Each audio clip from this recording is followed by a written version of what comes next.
Some are having trouble getting onto Google Meet, so I'm going to show you how to do that in this video. First of all, you go to your Google Classroom. Once you're there, you see Stream, Classwork, and People. You probably don't have grades because I'm on the teacher page, but go to Classwork. Under Classwork, you'll see Create, and then there's these three buttons over here: Meet, Google Calendar, Class Drive folder. To get onto Google Meet, you click Meet.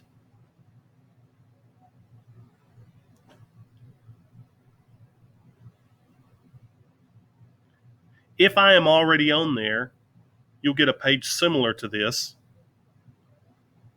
You let your camera start up. Sometimes it takes a little while.